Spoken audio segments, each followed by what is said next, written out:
देखिए उन्हें ज़्यादातर यहाँ पर बीजेपी की सरकार रही है, पिछले 15 सालों से एमसीडी में बीजेपी है और ये बहुत बड़े मुद्दों का इलेक्शन नहीं है। ये हमारी सफाई का इलेक्शन है, ये हमारी बेरोजगारी का इलेक्शन है और ये हमारी जो मूलभूत हमारी सुविधाएं होती हैं जिनसे हम अब तक अनभिज्ञ रहे हैं। जैसा कि आप सभी जानते हैं इस टाइम डेंगू कितना प्रचार प्रसार कर रहा है और कितने पैर पर फैला रहा है। उस स्कीम जो चलाई थी वो उन्होंने वापस भी ली है जनता के प्रेशर में आकर, चाहे उन्हें शायद अपनी उसमें कोई गलती लगी होगी उस चीज़ को वो स्वीकारते हुए उन्होंने वो वापस ले, अगर वो सही होती तो वो वापस ही नहीं लेते, इसका मतलब वो गलत थी इसीलिए उन्होंने वापस ली। केजरीवाल जी एजुकेटेड पर्सन हैं लेकिन उन्होंने इतनी बड़ी गलती करी, क्या यूथ को बर्बाद करने के लिए करी थी, क्या लोगों के घर बर्बाद करने के लिए करी थी? उनका कहना है दुकानों में तो जहर भी मिलता है। जब हमने बात की तो कहना ये था कि दुकानों में तो जहर भी मिलता है, तो जिसको जो अच्छा लगे सब चीज की दुकानें वो चीज खा ले, खरीद ले। लेकिन ये कहीं ना कहीं हमारे गरीब को, हमारी युवाओं को, हमारी बहन बेटियों को त्रासदी की और धकेलने वाली एक स्कीम थी। इसके अलावा बिल्कुल सही थी, इसकी हम परफेक्ट निंदा करते हैं। जी बिल्कुल। मैं समाधि वार्ड नंबर 221 से प्रत्याशी मंजू सिंह का इलेक्शन एजेंट हूँ और यह अशोकनगर में रहता हूँ। जी मैं राधेश्याम बोल रोहतास प्रभारी DSP और मंजू सिंह के पंचायत साल में जो वार्ड नंबर 281 प्रत्याशी हैं और उनके साथ पंचायत साल में 4 दिन लगे हुए हैं और इनको जिताने की पूरी तैयारी में है और इनको जिता करके ही हम दम लेंगे। रम सिंह जी 221 वार्ड नंबर अशोकनगर से यहाँ का बासिंदा हूँ और श्रीमती मंजू जी का समर्थक हूँ, मैं उनका सपोर्टर हूँ। जी मेरा नाम जसवीर सिंह और इधर मैं पूर्व लोकसभा प्रभारी उत्तर पूर्वी दिल्ली।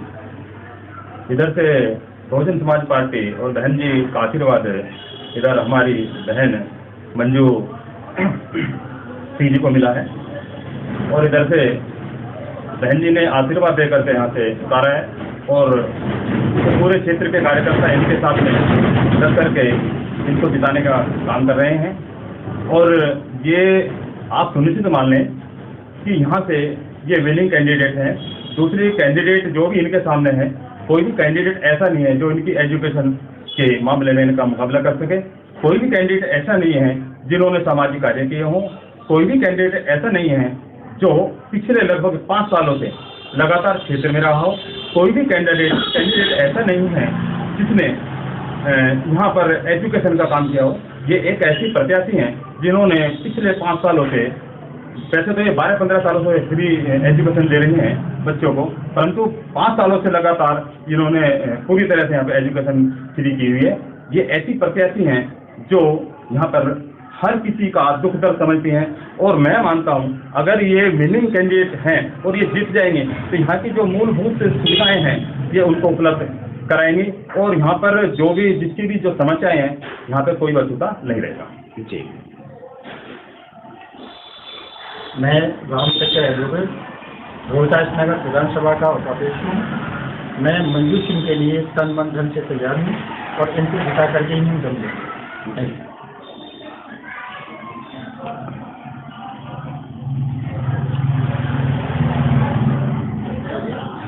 मैं पवन गौतम और मैं इनके प्रचार प्रसार में पूरा साथ दूंगा और मैं जिले में प्रचार मंत्री रहा हूँ और जिला कार्यालय सचिव रहा हूँ और उसके बाद में मंजू जी हमारी अशोकनगर वार्ड की प्रत्याशी है। जैसे भी मेहनत बनेगी हम इनका पूरा साथ देंगे और इनको और जो भी इनकी समस्या जीतने के बाद जो भी सामाजिक समस्या होंगी कॉलोनी की वो ये अपने बिल्कुल सही तरीके से करेंगी, ईमानदारी से करेंगी। और आपने अभी देखा होगा कि जो भी पार्षद आते हैं हमारे अदर पार्टी वाले ना तो उन्होंने कोई विकास कार्य किया, ना सफाई वफाई में उन्होंने योगदान दिया। और उसके बाद मंजू जी हमारी अच्छी प्रत्याशी है बसपा की, और ये अपनी ईमानदारी से क्षेत्र में काम करेंगे। इनको जिताने का काम हम सब करेंगे और जो भी जीत के आएंगे और ये इनको अच्छा काम करेंगे क्षेत्र में, ये हम आपको आश्वासन देंगे। मेरा नाम सौरभ राणा है, मैं अशोक नगर का निवासी हूँ और वार्ड नंबर 221 श्री मंजू सिंह जी को जिताने में तत्पर समर्थन देता हूँ और कार्य उनके प्रचार एवं काम में सर्वश्रेष्ठ प्रदर्शन देता हूँ, जिनसे ये अशोक नगर विधान पाल निगम पार्षद चुने जाए। जी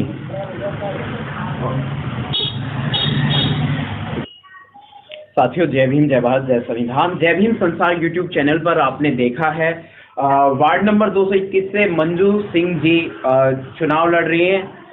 एमसीडी में जो चुनाव होने जा रहे हैं, पूरी दिल्ली में कोशिश है कि बहुजन समाज पार्टी जीते और इन्होंने बहुजन समाज पार्टी की तरह ही यहाँ पर काम किया। जो बहुजन समाज पार्टी की विचारधारा है, स्थानीय लोगों ने जानकारी दी है, इनके सहयोगियों ने ये जानकारी दी है और बहुजन समाज पार्टी एक अनुशासित पार्टी है। और ये बहन जी को मैं खुद भी जानता हूँ, 4-5 साल से मैं खुद भी देख रहा हूँ इन्हें, क्योंकि ये समता सैनिक दल में और मिशन एंड मूवमेंट में आती रहती हैं और वहाँ सारे अन्याय, जुल्म और समाज की जो बुराइयां हैं उनके खिलाफ ये जमकर बोलती हैं।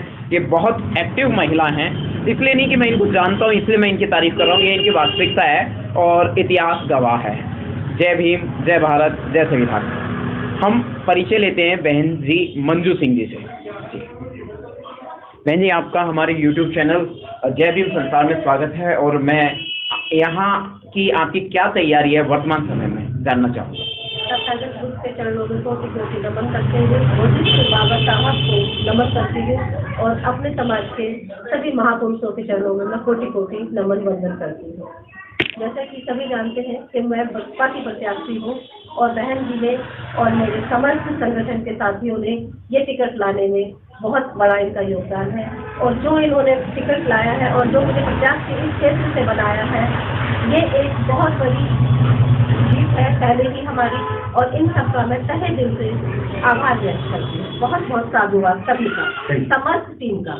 जी बहन जी, साथ में संगठन होता है, जीत होती है, जीत पक्की है जी, क्योंकि संगठन है हमारे साथ में, समाज है हमारे साथ में, समस्त सर्व समाज की जीत होती है। जी बहन जी, ईवीएम के रहते हम जीत पाएंगे? वोटिंग तो ईवीएम से ही होनी है। वोटिंग तो ईवीएम से ही होती है, लेकिन हमारे पास में कोई और विकल्प है ही नहीं, क्योंकि हमें अगर विकल्प दिया जाता तो हमको बैलेट पेपर से बिल्कुल कराते। जी वैसे जी बताइए। क्योंकि बैलेट पेपर से जैसे पहले हुआ करता था चुनाव, अगर वैसे होता तो उसमें पूरी जो ताकत है, पूरी जो सत्यता है वो प्रकट होती है। लेकिन ईवीएम के अलावा हमारे पास में कोई और ऑप्शन है ही नहीं। चुनाव आयोग ने उसे ही लागू कर रखा है। चलिए, जो अपने हाथ में है उसकी बात करते हैं। आप यहाँ काफ़ी कार्य करती रही हैं, वर्तमान समय में यहाँ महिलाओं की स्थिति क्या है आपके क्षेत्र में? यहाँ पर महिलाओं की स्थिति, क्या क्या शिकायतें उन्हें वर्तमान सरकारों से? शिकायतें उन्हें ज़्यादातर यहाँ पर बीजेपी की सरकार नहीं है, पिछले 15 सालों से एमसीडी में बीजेपी है और ये बहुत बड़े मुद्दों का इलेक्शन नहीं है। ये हमारी सफाई का इलेक्शन है, ये हमारी बेरोजगारी का इलेक्शन है और ये हमारी जो मूलभूत हमारी सुविधाएं होती हैं जिनसे हम अब तक अनभिज्ञ रहे हैं। जैसा कि आप सभी जानते हैं, इस टाइम डेंगू कितना प्रचार कर रहा है, वो कितने पैर फैला रहा है, उसी को देखते हुए यहाँ आज तक भी डेंगू की कोई दवाई गलियों में नालियों में नहीं छिड़की गई है। तो ये बताइए, हम किसी भी बीमारी से लड़ने के लिए दवाई जरूरी होती है, जब दवाई है ही नहीं तो लड़ेंगे कैसे? शराब से कोई ऑब्जेक्शन है यहाँ के लोगों को? जैसे केजरीवाल जी ने शराब की कोई स्कीम चलाई है, उस पर क्या कहेंगे? शराब की स्कीम जो चलाई थी वो उन्होंने वापस भी ली है जनता के प्रेशर में आकर। चाहे उन्हें शायद अपनी उसमें कोई गलती लगी होगी, उस चीज़ को वो स्वीकारते हुए उन्होंने वो वापस की। अगर वो सही होती तो वो वापस ही नहीं रहते, इसका मतलब वो गलत थी, इसीलिए उन्होंने वापस ली। केजरीवाल जी एजुकेटेड पर्सन हैं, लेकिन उन्होंने इतनी बड़ी गलती करी, क्या यूथ को बर्बाद करने के लिए करी थी? क्या लोगों के घर बर्बाद करने के लिए करी थी? उनका कहना दुकानों में तो जहर भी मिलता है। जब हमने बात की तो कहना ये था कि दुकानों में तो जहर भी मिलता है, तो जिसको जो अच्छा लगे सब चीज की दुकान है वो चीज खा ले, खरीद ले। लेकिन ये कहीं ना कहीं हमारे गरीब को, हमारी युवाओं को, हमारी बहन बेटियों को त्रासदी की ओर धकेलने वाली एक स्कीम थी, इसके अलावा कुछ नहीं थी। इसकी हम भरसक निंदा करते हैं। जी बिल्कुल। जब आपकी सरकार आएगी, बहुजन समाज पार्टी आएगी, यदि आप जीत जाते हैं तो उस समय किस तरीके से कार्य करेंगे? जो भी हमारे अंदर में या जो भी हमें फंड दिया जाएगा जी, वो हम सबसे पहले जो जनता के विकास पे, उसके चहुमुखी विकास पर उसको यूज करेंगे, खर्च करेंगे। उसकी जो भी हमारी जितने भी अधिकार क्षेत्र में जो भी कार्य आएंगे उनको हम सबसे पहले पूरा करेंगे। अपनी बहन बेटियों की जो प्राइमरी स्कूल में जो शिक्षा की बात है, चाहे उनको मिड डे मील देने की बात है, चाहे वो नालियों की सफाई की बात है, चाहे वो बच्चों के जो MTT के हॉस्पिटल है उनकी बात है, हम अपने लेवल पर जितने भी हमारे अधिकार क्षेत्र में आएंगे हम उनको जो कुरीतियां, जो कुव्यवस्था फैली हुई है उसको बिल्कुल सुचारू रूप से सही करने का प्रयास करेंगे। दिल्ली में 50 सरकारी स्कूल बंद किए गए हैं, इस पर क्या कहेंगे? सरकार उनकी है, वो 50 की आदि सारे भी बंद कर सकती है। ये कहीं ना कहीं गरीब को शिक्षा से दूर ले जाने की नीति है और इसके अलावा कुछ नहीं है। आपके कार्यकाल में शिक्षा की रणनीति क्या होगी? क्योंकि मैं BA हूँ, एजुकेटेड हूँ और एक ऐसे समाज से भी आती हूँ जहाँ शिक्षा का महत्व बाबा साहब ने महिलाओं के लिए खुद ही बखान किया, खुद ही बताया है। तो मुझसे बेहतर शिक्षा का महत्व कौन जानेगा कि भाई शिक्षा कितनी जरूरी है। शिक्षा हमारे पल पे हमें आगे बढ़ाने का योगदान देती है, अच्छे बुरे का फर्क सिखाती है, तर्क वितर्क का फर्क सिखाती है, तर्क कुतर्क करना सिखाती है। तो शिक्षा तो बहुत जरूरी है। आपने बहुजन समाज पार्टी चुनी है, आप कोई अन्य पार्टी भी चुन सकते थे। ये तो गरीबों की पार्टी है, पैसे वाली पार्टी क्यों नहीं चुनी आपने? कोई गरीब तो गरीबों की पार्टी चुनी ना जी। पैसे देकर के मैं लाऊंगी तो सबसे पहले मैं क्या करूंगी? पहले तो उसी को रिकवर करने की कोशिश करूंगी ना। तो जो भी फंड, मैंने पहले ही जैसे अपने बयान में कहा कि जो भी फंड मुझे मिलेगा मैं जनता के चहुमुखी विकास पर खर्च करूंगी, क्योंकि ना मैंने लिया है ना मैं किसी को दूंगी। तो उसमें मेरा कोई वो है ही नहीं योगदान। जैसे जो भी आता है मैं अपनी जनता के चहुमुखी विकास के लिए, चाहे लिखवा कर ले लीजिए आप, चाहे शपथ में दिलवा लीजिए, जो भी मेरी जनता का जो भी काम होगा वो सबसे पहले मेरी जनता का होगा और किसी का। बहुजन समाज पार्टी मीडिया में कहीं नजर नहीं आती, स्ट्रीम मीडिया में, प्रिंट मीडिया में भी यदा कदा ही नजर आती है फॉर्मेलिटी के तौर पर।